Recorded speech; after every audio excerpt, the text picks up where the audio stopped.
بسم الله والصلاة والسلام على رسول الله.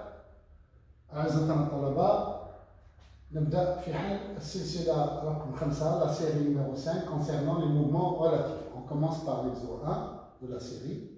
Alors, on nous a donné les coordonnées d'un mobile M dans le repère R, qui est supposé être O, I, J, K, et les coordonnées TAO toujours dans le repère R', qui est supposé être O', J', K', J', I', J', K'.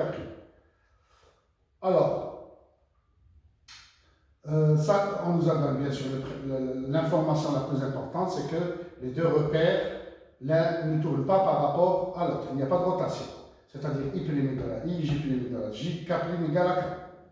On nous a demandé quel est le mouvement de R' par rapport à R. On a la position de M par rapport à O est donnée égale à O' plus O'1, relation d'échelle. Et donc, O' serait égal à OM moins O'1. La position donc de O' par rapport à O est égale, quand on fait la somme, la différence, nous donne 5t moins 1 moins 5 plus 2. Celui c'est un vecteur position, c'est comme si on calculait la position de O' par rapport à O. Et on remarque qu'une des composantes n'est pas constante. Donc elle varie. Donc la position varie. Si l'une des composantes varie, la position varie. Donc il y a mouvement. Mais, qu'est-ce qu'on va faire? On va dériver cette position par rapport au temps. Et on trouve donc la vitesse du repère par rapport à de R' par rapport à R. Parce que la vitesse linéaire d'entraînement est due au mouvement de O' par rapport à O. Il n'y a pas de rotation, donc il n'y a pas d'autres composants, facteurs pour V. Alors, la dérivée nous donne un vecteur nul suivant Y et Z et constant en suivant X. Alors, qu'on dit, puisque la vitesse globalement est constante en vecteur, c'est un mouvement rectiligne. Mais, suivant X, donc le mouvement O' par rapport à R' moins le mouvement O'.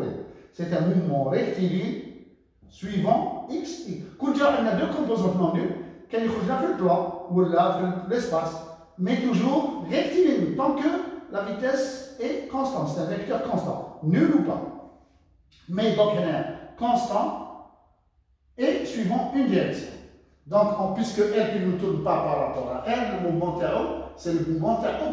Donc, la vitesse radie, donc R' a un moment de translation rectiligne par rapport au repère R. Car VE est une constante. Alors, attention, VE est une constante, c'est un mouvement rectiligne.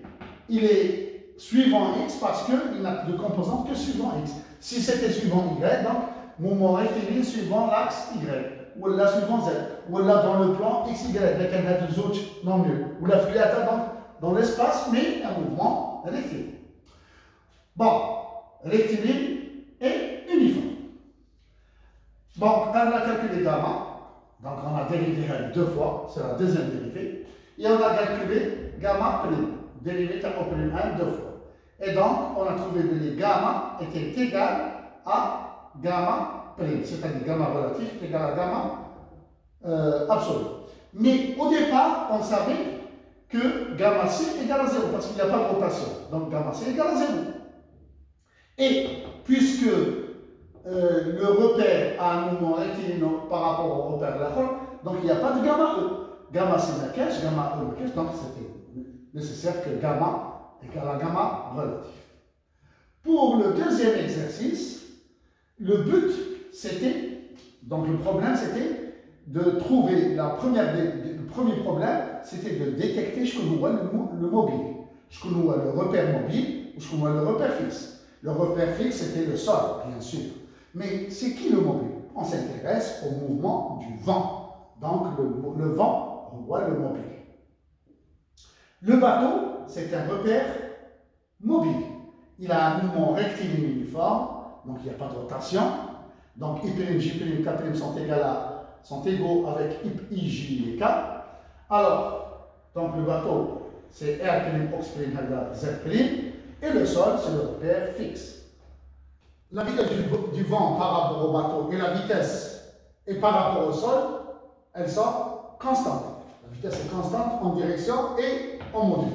On les repère comme indiqué sur le schéma. Le repère fixe, c'est le sol.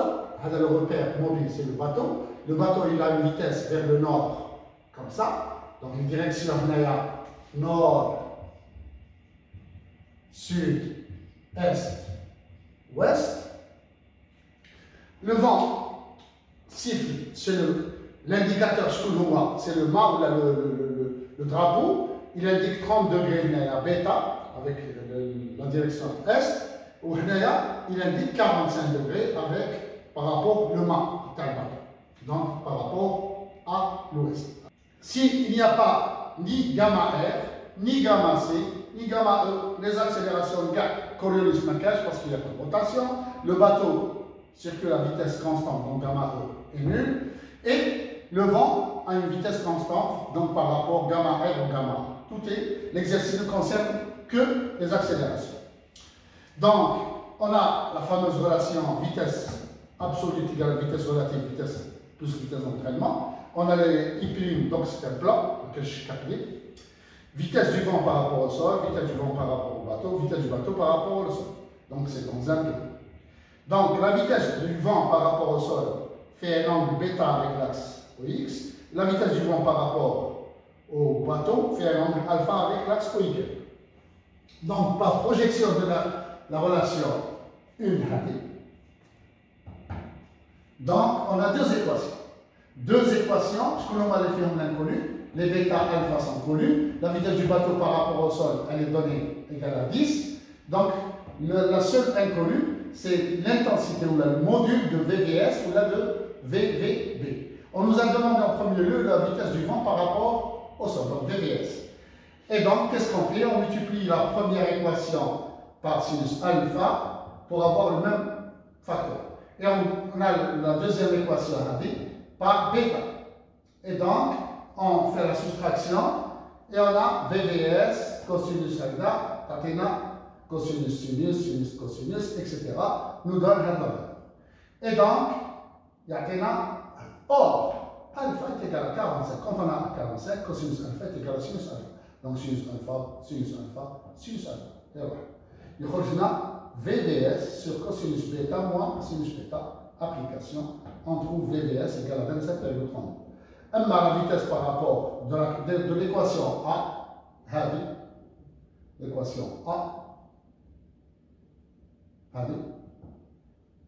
donc VVS cosinus bêta est égal à VVS cosinus alpha. Et donc on tire VVB, qui est 33,46. Bien sûr, si le vent il me chie contrairement, donc qui n'est pas défavorable, lorsque je dis le vent kta. Mais quand il y a le vent favorable, tout le monde dit le vent moins. Le bateau agit alors que le vent est défavorable. C'est pour ça qu'il dit le vent plus défavorable.